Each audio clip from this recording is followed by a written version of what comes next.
and welcome to Storytelling by Ria Malgani.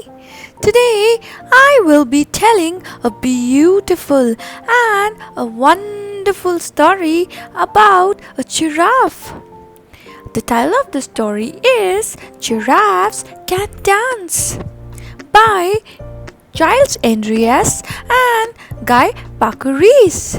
Book raises questions about abilities, the abilities people have or lack, and how people discover them. So when all the other animals make fun of Gerald, how he is able to achieve what he wants to do. Do you want to know? So let's find out and let's get started. Gerald was a tall giraffe whose neck was long and slim, but his knees were awfully crooked and his legs were rather thin. He was very good at standing still and munching shouts of treats. But when he tried to run around, he buckled at the knees. Now every year in Africa, they hold the jungle dance, where every single animal turns up to skip and prance. And this year, when the day arrived, poor Gerald felt so sad, because when it came to dancing, he was really very bad. The watchdog started waltzing, and the rhinos rock and rolled. The lion danced at a tango that was elegant and bold. The chimps all did a cha-cha with a very Latin feel. And 8 baboons that teamed up for a splendid Scottish reel. Gerald swallowed bravely as he walked toward the floor, but the lions saw him coming and they soon began to roar. "Hey, look at the clumsy Gerald!" the animals all sneered. "Giraffes can't dance, you silly fool! Oh, Gerald, you're so weird!" Gerald simply froze up. He was rooted to the spot. "They're right," he thought. "I am useless. Oh, I feel such a clot." So he crept off from the dance floor and he started walking home. He'd never felt so sad before, so sad and so alone. Then he found a little clearing and he looked up at the sky.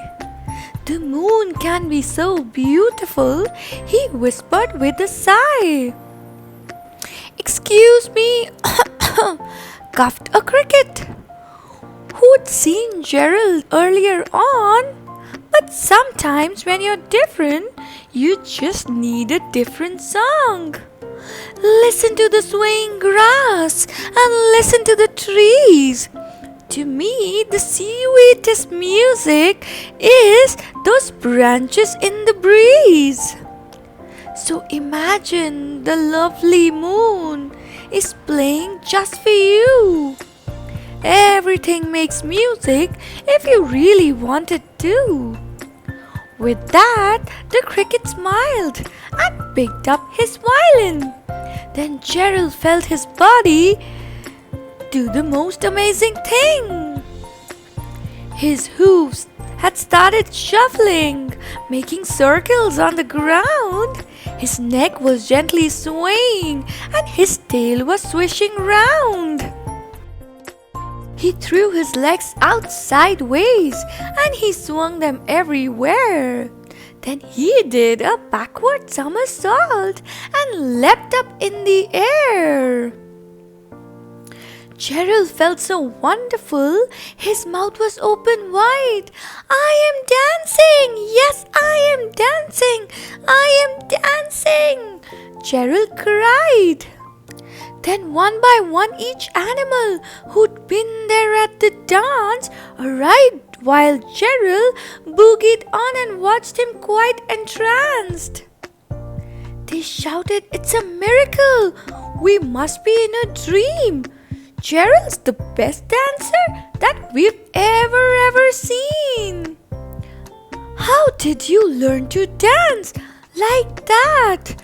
Please, Gerald, tell us how. But Gerald simply twirled around and finished it with a bow. Then he raised his head and looked up at the moon and stars above. We all can dance, he said, when we find music that we love. So, this was a poetic story of Gerald the giraffe, who didn't know how to dance, but he felt and listened to his inner voice and then just started moving, and there he was, starting and dancing to the tunes. So, this story teaches us that we should always believe in ourselves and we should never lack our confidence.